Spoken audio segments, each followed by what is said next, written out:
So the progressives, through their journalism and activism and encouraging workers to stand up for themselves, actually got a ton accomplished, and we still see their impacts to this day.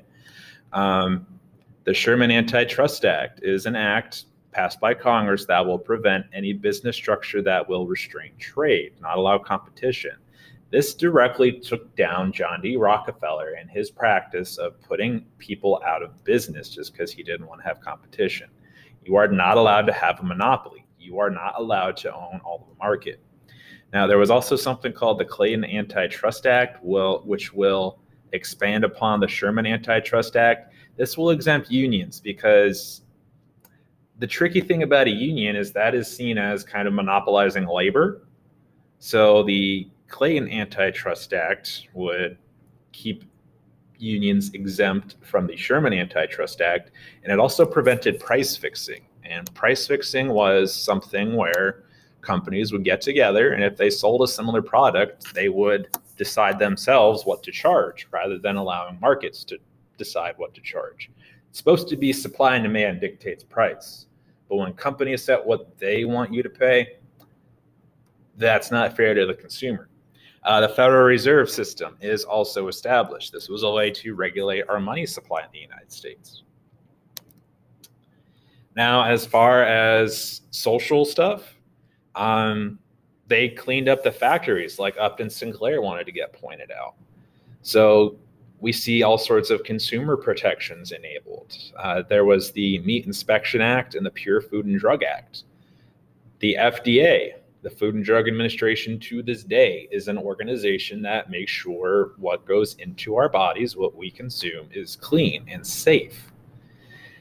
Now, one of the things that kind of backfires on the progressive movement, the progressive movement kind of got hijacked by the temperance movement, and the temperance movement wanted to outlaw alcohol in the United States. So alcohol consumption at one point in our history was actually prohibited.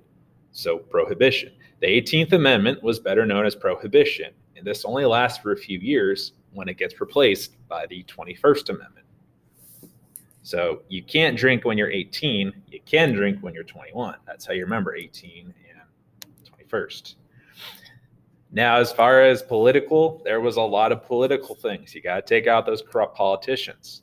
Primary elections, where political parties select their candidate, people get a say on who the candidate is before they run for office. The 17th Amendment gets passed that will allow the direct election of U.S. senators.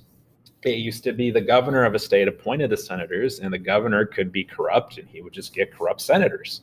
So now people get to vote.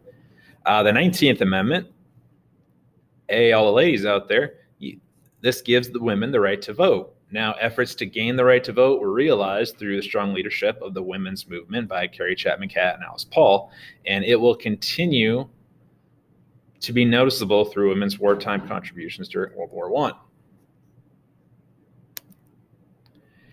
And there were four big things that allowed people to vote more, or four big things that allowed people to have a bigger voice in their Congress. One was the recall. This was a procedure that allowed citizens to remove or replace a public official before his or her term ends. So if they were not doing their job, they could be removed. There was an initiative, which was a procedure that would enable voters to propose laws by petition and secure its submission to the legislature or to the voters for approval. This gave people access to make laws themselves. Secret ballots kept you from being intimidated by corrupt politicians wanting you to vote for them. All right, it didn't allow anybody to be in the voting box with you. And referendums will allow voters to approve or repeal an act of the legislature that appears on the ballot. These days, we use the referendums a lot when people want to vote on things like gun legislation or marijuana usage in a state. It's when the government puts up a law for people to vote on to see if they want to do it.